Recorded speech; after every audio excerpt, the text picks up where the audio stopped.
Spoiler warning ahead. Check it out. You're listening to the Geek Speak Radio Show. No one's going to stop it. On TalkZone.com. Here's Henry and Romo.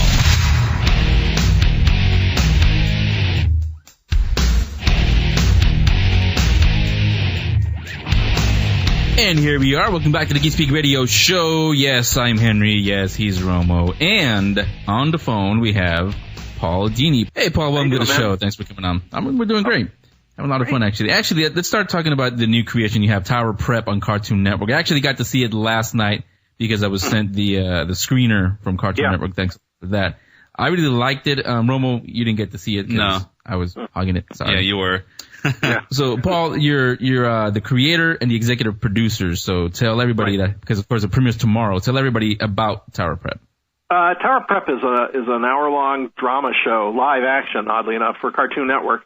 It's intended for kids, but I think there's enough appeal there for kicking the older teens and some adults who may want to check it out. It's a story about kids who are kind of out of step with the regular world. And what happens to them when they wind up in this weird boarding school that is a secretive location, and they're kind of forced. They're handed a uniform, and they're told to go to orientation and to get with the program. And it's kind of an imposing place, and most kids buckle under right away, put on the earphones, go to the orientation segment, and then just start, doing what's expected of them. And as the more they work there, the more they train, the more they become aware that they have not really superpowers, but more like heightened abilities that gave them that they didn't know how to use on the outside world. And here they get a sense of how to develop them. That's all very well and cool, except they can't leave the school. No one's giving them answers as to why they're there or what ultimately is going to happen to them. So the series is about 4 kids who are thrown together, and they become this sort of rebel underground in the school, and they want answers, and they want to find out who's prepping them and what they're being prepped for. More than anything, they want to escape. So that's the ongoing thrust of the series is like these 4 guys who are kind of forced to trust each other and get out of there. Yeah, again, it premieres tomorrow at 8 p.m. Eastern and Pacific on Cartoon Network. Now, as I was watching the screener, there were a lot of questions, but I don't know if I should ask them because we want everybody to watch it. And I don't know if you're going to answer. You can talk in general terms about it, and that's fine. I mean, that's cool. It's just, go for it. My co-host Romo, the first thing he asked me was what you just mentioned right now. Are they superheroes? And I was saying no, I don't think they're superheroes. No. So no. Can you tell us exactly what's going on? They have abilities, but they're kind of low-level abilities as far as if it was like in a comic book or something. It's not that impressive, not quite that visual if you saw it in a comic book, but it's a tremendous advantage if you were in the outside world and you had to persuade someone or figure out if somebody was lying to you or mimic somebody. And these are the powers that the kids have, these 4 kids have.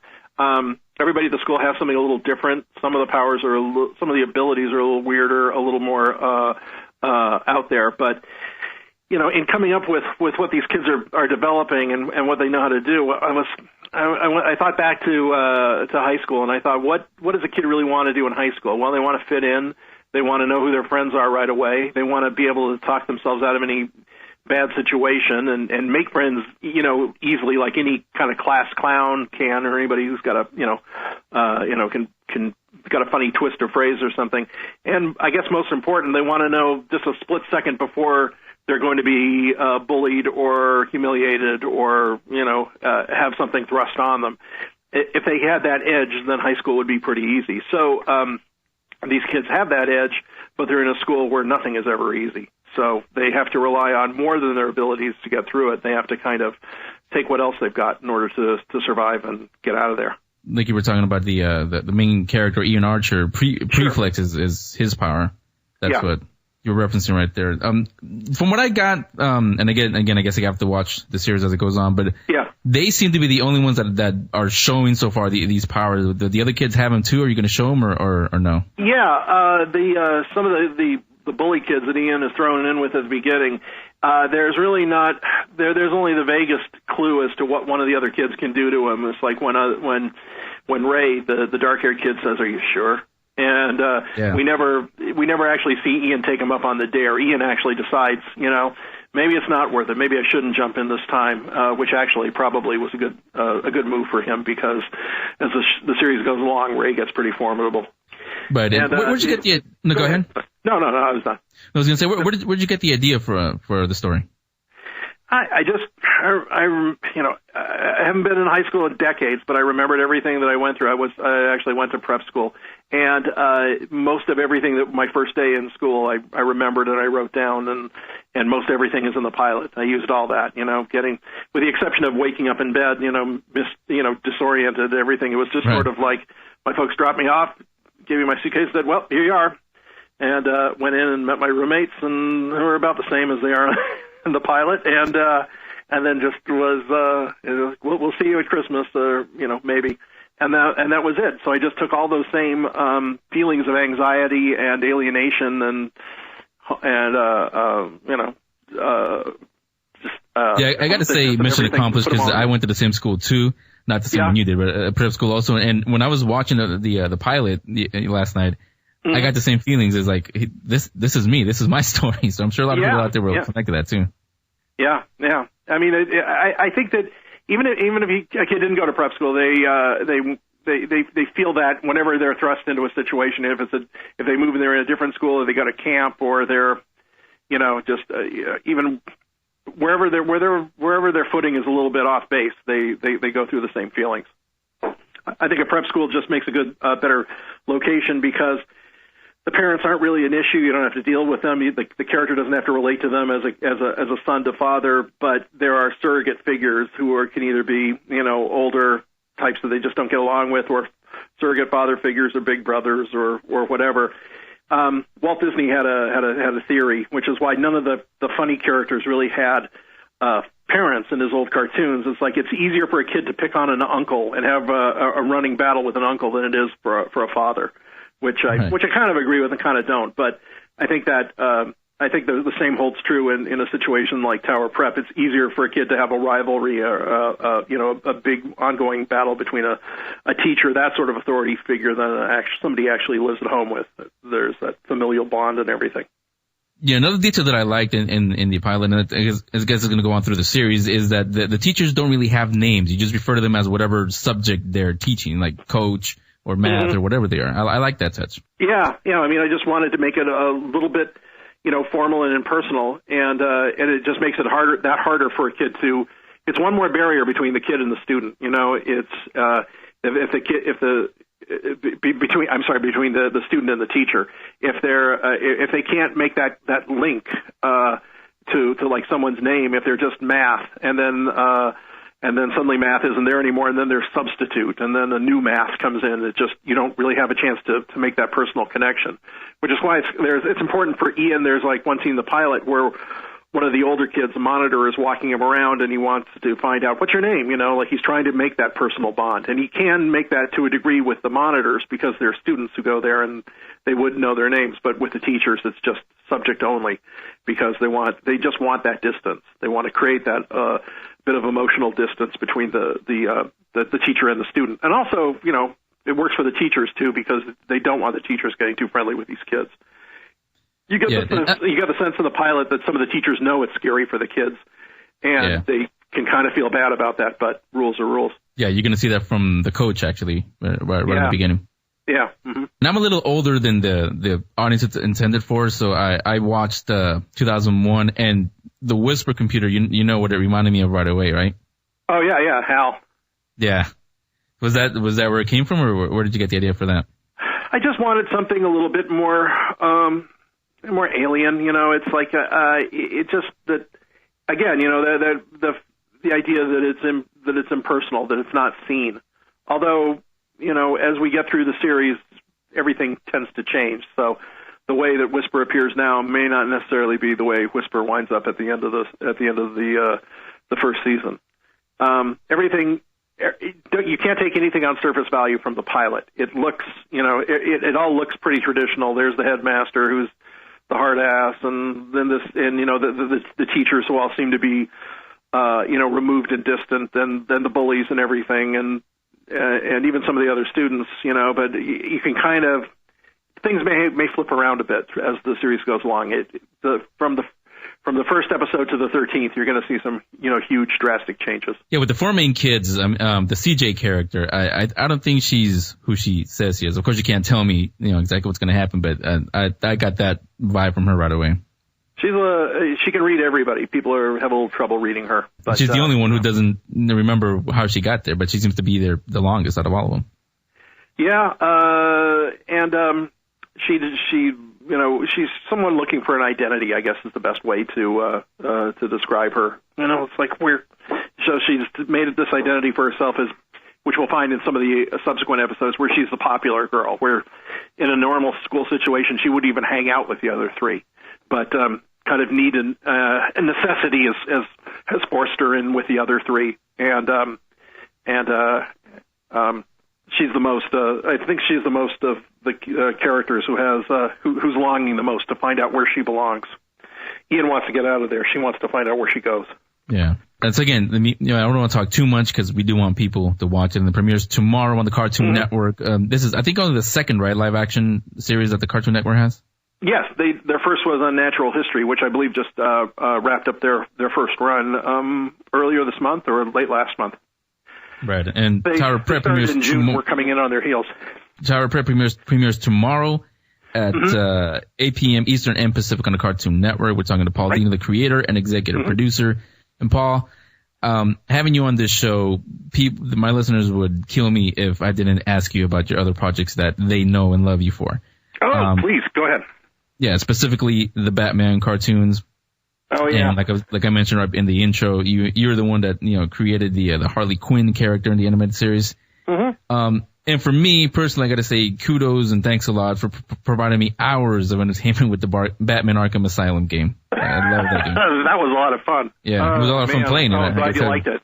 How long did it take you to get through it all? Through it all about 2 weeks, but I finished it literally in about 1 day. Wow. Yeah, but to get every single thing, it took me about 2-3 weeks. Oh, that's awesome. I was gonna ask you though, are you gonna be involved in the sequel at all? Yep. So most of my work on it is already done. In fact, most of my scripting and story work on it's all done. I think we have one more recording session in November. Locally, and then most of it is going to be fine tuning and everything. And always when you get close to release, like 6 months close to the release, there's always a bit of fine tuning that goes on almost right up to the end. But I finished the scripting on that over the summer. Can you tell us anything about it, or you're not allowed to talk about it yet? Well, the title is called Batman Arkham City, and from what little you've seen of it, there's been some publicity images offered around. Catwoman's in the game. Joker and Harley are back. Arkham's universe has expanded outside of the gates of Arkham Asylum into the city, into Gotham City itself, and that's where Batman finds himself thrust for most of the gameplay. And beyond that, I'm going to be kind of vague about the rest of it because there's just so much cool stuff. I don't want to let anything else out of the bag. All I'm talking about is stuff that I've either seen online or press material that I've been given or things that have been cleared by Rocksteady in London for me to talk about. And that's about as far as I go. There's probably other stuff I could mention, but I just don't want to spoil it. The game is so cool that I don't want to let any hints out. It's sort of like, you got to take it and play it. I won't spoil the fun for you. Can't wait for that. And seeing how successful Arkham Asylum was there, how much pressure was you on to replicate that with this one? I don't think there was any pressure on it. We started working on it before the game, the first game was released. We on the second one, so it wasn't like we had to top everything. We wanted to top everything, but we also, I think every idea that we came up with for Arkham City was, a lot of what was used. Some stuff was not used, but then again, some of the stuff we had to cut. I think, if we do a third game or a series of games, we can incorporate some of that in there.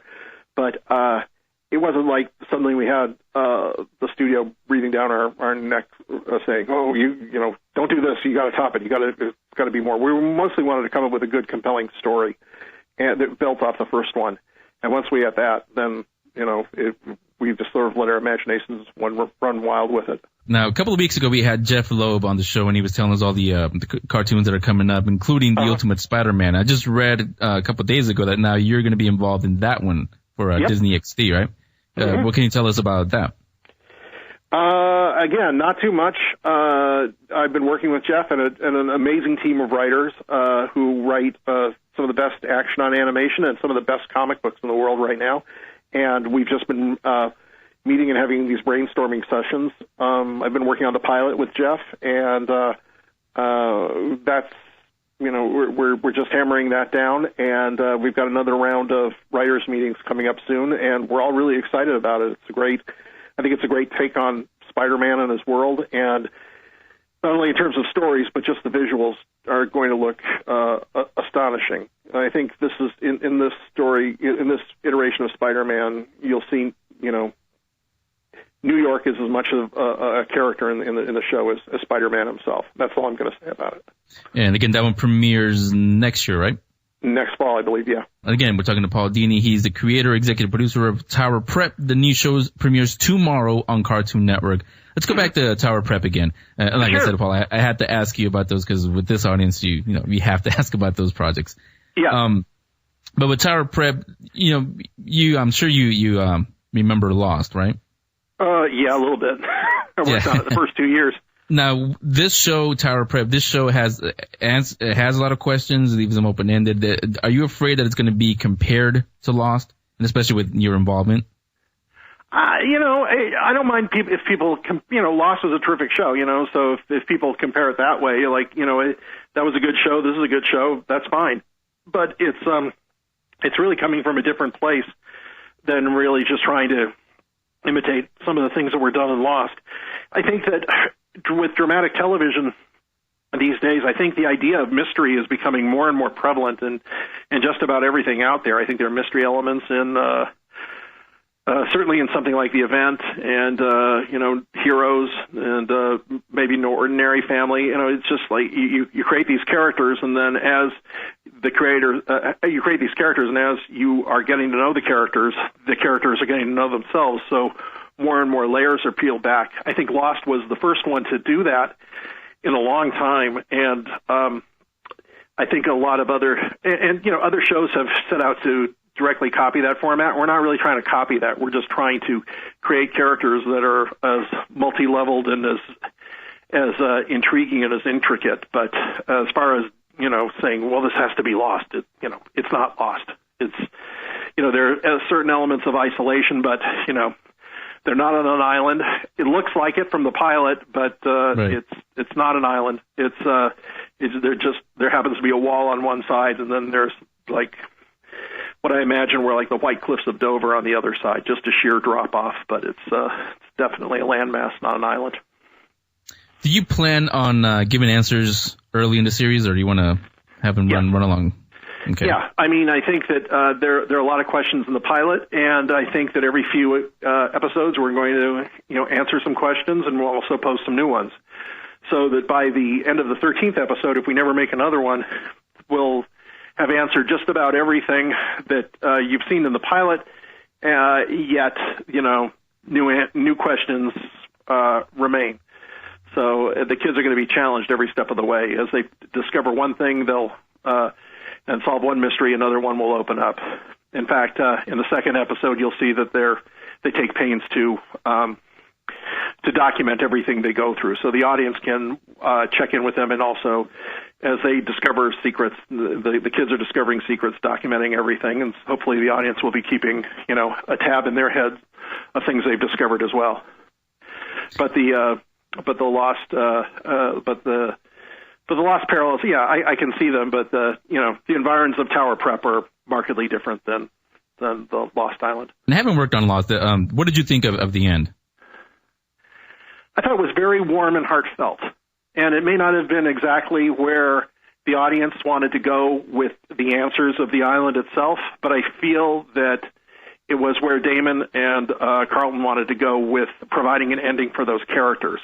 I think the show became less about what the island was and more about who the characters were. In fact, I know that from the beginning, because that was the challenge on the show was, okay, we're doing these guys in a unique we're doing these, castaways in a unique environment, but they're lost physically, but they're also lost spiritually. And I think that the idea of spiritual alienation was always something that was very close to their minds and their hearts. And I felt that when I saw the ending, they wanted to bring it back to that sort of place, rather than provide every answer about the island. And I also don't think that you could really answer every question about the island, because with a show like that, the island exists in so many people's imaginations in different ways, even though you see it every week, that if they actually came out and said what it was or gave an explanation, some people would be satisfied, some people wouldn't. And I think that they ultimately had to satisfy themselves with the amount of creativity they had put in the characters, and said, the story is about the characters and how they find themselves, and everything else is kind of secondary. Which, if you're more literal-minded and you really are looking for the hard and fast answers about the place, okay, I can see that people might be a little bit, disappointed in that. But on the other hand, it was the characters that really drove people to the show, and I think ultimately they served the characters very well. Yeah, I agree with you. Matter of fact, when Jeff was on, when he was on with us, he said the exact same thing. If you didn't care about the characters, then it wouldn't really matter how it ended, because you weren't invested in it. So yeah, definitely agree with you on that one. Right. So I didn't see it, but I think there was an episode, like the second or third to the last, where they explained, if not explained who or what the monster was, or they had a flashback to, and believe me, I didn't see it, and I barely know what the story is, but it's like the something that took place in the past, and a mother with two sons, and one of the sons became the smoke monster and everything. I think that was one of the last episodes. Yeah. I heard an account of that, and I heard people were pretty disappointed that was the explanation for that. And I thought, well, there you go. Maybe some things are better off not explained. If you have something that special and that secret, that you've let your imagination run loose on, then maybe having it all put down in black and white, literally, because I think they were there to represent Jacob and the Man in Black, and darkness. Yeah, you may be disappointed. So, but when Jack laid down and Madison came down and sat and laid down next to him, I thought that was really good. I don't know let's see. Wait a minute. What's the dog's name again? What was it, Romo? The dog's name? You know what? I'm going a blank right there. I don't know. I only remember. I remember the dog's name was Madison. I don't think the. Yeah, I can't remember the character. I can't remember the dog's character's name, and I don't even think that was the first dog. I think the dog's original name was Madison. Well, when I worked on the show, the dog's name was Madison. But when Vincent, that was his name. What? Vincent. That was his name. Gosh, yeah. I forget Vincent. When Vincent came out and laid down next to Jack, it's like, who couldn't love that? So again, we've been talking to Paul Dini. He is a creator and executive producer of Tower Prep, which premieres tomorrow on Cartoon Network at 8 p.m. Eastern and Pacific. Make sure you watch it. I am definitely going to watch it again. And it's on my list of must-watch shows for sure. Oh, thank you. Thank you very much. I think I can't wait to see what your reactions to the rest of the episodes, especially as we get deeper into the season. It really takes some hairpin turns, and and we have a lot of fun with it. Yeah, it's great writing. Like I said, and I care about the characters, so yeah, I'm definitely there. I want to see what's going to happen to them. Cool. Great. So, again, Paul Dini, thanks a lot for coming on the show. You're welcome back anytime. Thank you. I'll be here. Okay. Take Thanks, care. Paul. Bye. Okay, so we're going to take a little break right now. When we come back, we're going to have more fun. What is it? Stay right there. You'll find out. Geek Radio Show will be right back.